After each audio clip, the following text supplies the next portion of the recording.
Hello, everyone, and welcome back to the V-Spot. Let's talk about healing today. I believe that healing gets a bad reputation, and so I wanted to shine the light on it and talk about some misconceptions that often come up in the conversation of healing. So first and foremost, I've heard it said that healing is often associated with people being damaged or broken in some way. And I don't believe that that's the case at all. I actually think that healing indicates that you are human, right? And so how old are you? Right? I'm 43, which means that I have 43 years of life experience behind me, and you have however many years behind you. And so healing is about recognizing that at some point in time in that journey throughout your life, you have experiences and different life mishaps, so to say, that warrant healing, right? So it actually makes you human. It doesn't have you damaged or broken in any way.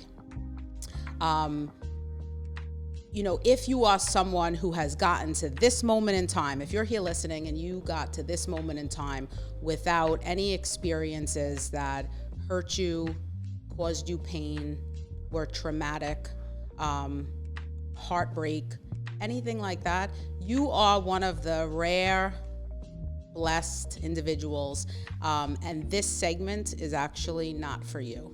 But for everyone else, let's talk about healing. So first and foremost, I want to shine the light on the fact that aside from there being this conversation of being damaged or broken, I've also heard, and I'm sure you have heard, the saying, time heals all wounds, right? Time heals all wounds. And I don't believe that to be true, right? Some of the things that still cause me heartache at times are from a very long time ago, right? And I'm wondering if you feel the same way. So I don't believe that healing, that time heals all wounds. I actually believe that it's conscious, consistent, and intentional acts that has healing occur, right? So it's really, today is really about holding healing as a mindset, as an attitude, a lifestyle. And it's really about giving yourself permission to navigate your life and your experiences, your feelings, your emotions, with an awareness and with grace and compassion, given what it is that you are going through. There's also this other aspect that has come up many times in the conversations about healing, where it's associated with pain and trauma, and grief and sadness only, and while it can be all of those things, and it often is some of those things, it doesn't only have to be that, right? So healing really does get to look a lot of different ways, and I'm going to give some examples today. Healing can be fun. It can actually be fun. So how, right? So healing can occur through music, through dancing, singing, creating art, laughter, right? Whatever fun is to you, healing can occur in those ways. It doesn't only have to be associated with all of the difficult, hurtful experiences. Now, I want to actually, talk about that piece too. I feel that there's a dangerous narrative, in a sense, that's promoted in the context of healing, where a lot of people talk about, feel better, be happy. It's always supposed to be good, right? And I think that that's really dangerous because it doesn't give room for the rest of the human experience. So the human experience is vast, and there's lots of different feelings, emotions, moods, right, that we can experience. And when we only seek to be happy and joyful, we're really leaving out the rest and putting a lot of pressure on ourselves. So listen, not everybody's comfortable with some of the feelings and emotions and tough experiences, right? They don't always feel good, but not everybody's comfortable with being with them. So this is really about you giving yourself the grace and the space to feel all of your feelings and allow for people who are uncomfortable with it to deal with that discomfort, right? But you get to have your human experience and feel all the feels. You know, one of the things that I've talked about is this idea of, in an attempt to escape our feelings, right? The stuff that doesn't feel good, we sometimes turn to different things, different vices, right? So I want to highlight the fact that we cannot drink, eat, sex, exercise, use, gamble our feelings away, right? In an attempt sometimes to not feel our feelings and experience our experiences, we will turn to things, for lack of better words, it's an illusion, right? Because momentarily we may not be experiencing the feelings and the thoughts around it. But then when you come out the other side, you have two things to deal with. You have to deal with the original source of potential pain or your emotions and moods, and then you have to deal with all of the ramifications of turning to whatever the vice was that you decided to lean on. So, you know, today's really an invitation to choose your pain wisely, right? And that's part of the healing experience. Giving yourself the grace and the space to feel all of it, and to recognize that with careful selection, you can choose people and supports to be in place to journey alongside you during this crazy thing we call life, right? And that is part of being human, right? So in an attempt to sometimes avoid it, we make things complicated for ourselves. So healing is not about being damaged and broken, right? We have established that. Healing is not all about time healing the wounds. It's about us being purposeful, intentional, and taking action to have healing occur. And listen, in this moment, I want to shine the light on something really important too. There are some experiences that, regardless of the action that you take, you will still feel some pain, and that's okay, right? This isn't a call to action to forget. This isn't a call to action to have your life experiences disappear, right? It's about interacting with your life in a conscious way where you get to express your feelings, honor your experiences, and oftentimes choose perspectives that can serve you in and support you in navigating life with all of who you are, right? And so it's not about time healing all the wounds. It's about you taking the action. It's about me taking the action. And it doesn't always have to be associated with trauma and pain. So we talked about, like, can it be fun? Sure, it can be fun. Can healing be outrageous? Absolutely. How? That gets to look different depending upon what your version of outrageous is. For me, this is outrageous, right? And this is a healing experience that I have stepped into for myself and to hold space for you all. So this is how healing is outrageous. Healing may be a difficult hike, right? That really allows for you to use your body in a way that you haven't used it. It may be, what's that called?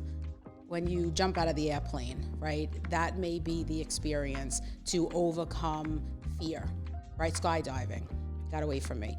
Healing may look like skydiving, to really encounter your fear in a different way, right? And that's a very extreme example, but it is an example of how healing can be outrageous, right? Maybe it's, I don't know, what's another hour? Maybe it's pole dancing classes.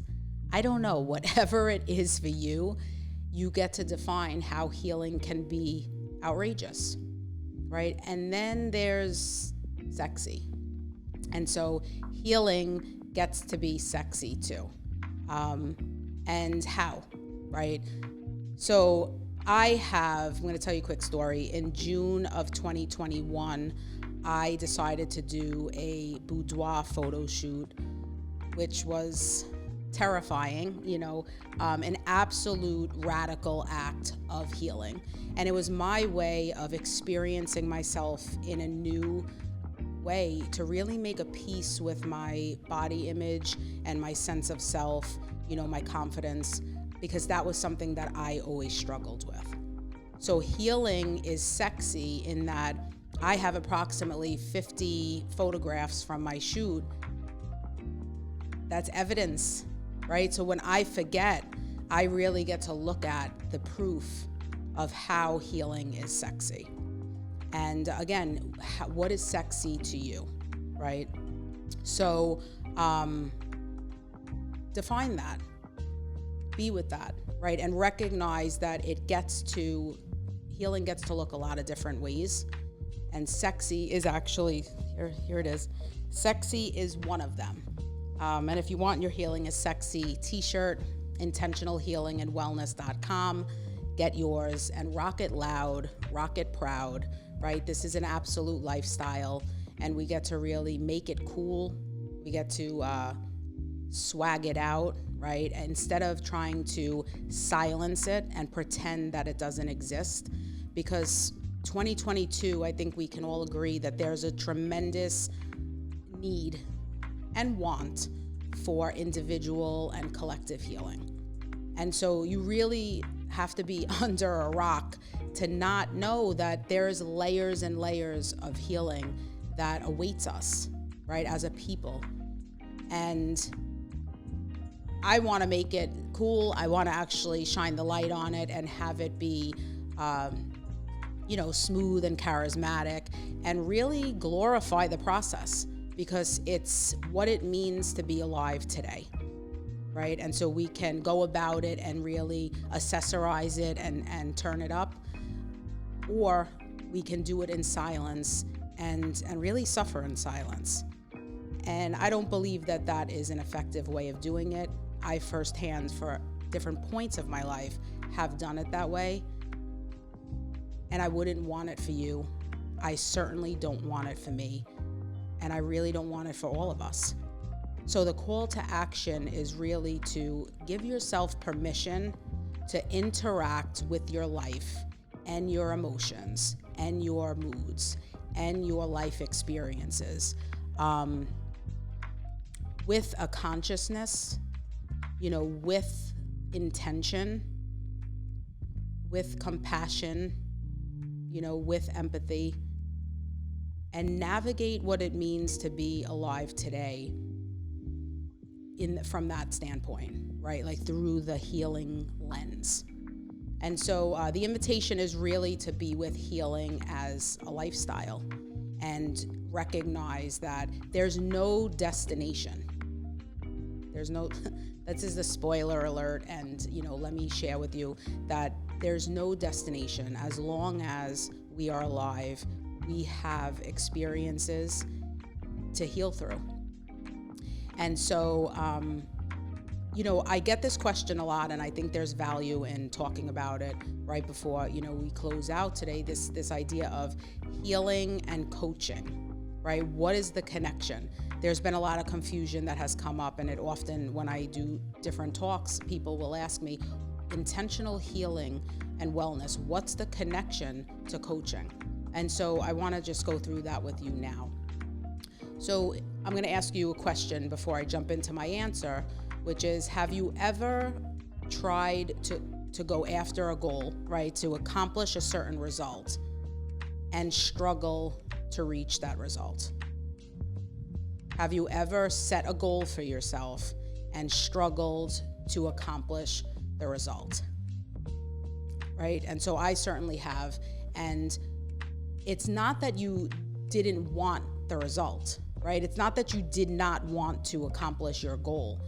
There was something hidden, a belief in your process that interfered with your results. It's something that if you were to say you were in a car, it would be in your blind spot, right? And so the coaching process is really designed to have those beliefs come to the surface and then take your power, like disempower the belief. And so by nature, the coaching process is healing, right? Because there are parts of our subconscious thinking and beliefs that emerge, and when it does, there's a healing that occurs. And so that is the association between coaching and healing. And I'm super proud and grateful to be the founder and CEO of Intentional Healing and Wellness, an organization that is really built upon honoring the process as well as celebrating the result. And if you are already doing this work, healing work, and being with your journey in a conscious, intentional, and consistent way, I want to shout you out and say, keep going. It looks great on you. And if you are yet to begin this type of work, consider this an official call to action to get your healing on, right? And remember, it's absolutely sexy. So thank you for being with me for this episode of the V-Spot. To be continued.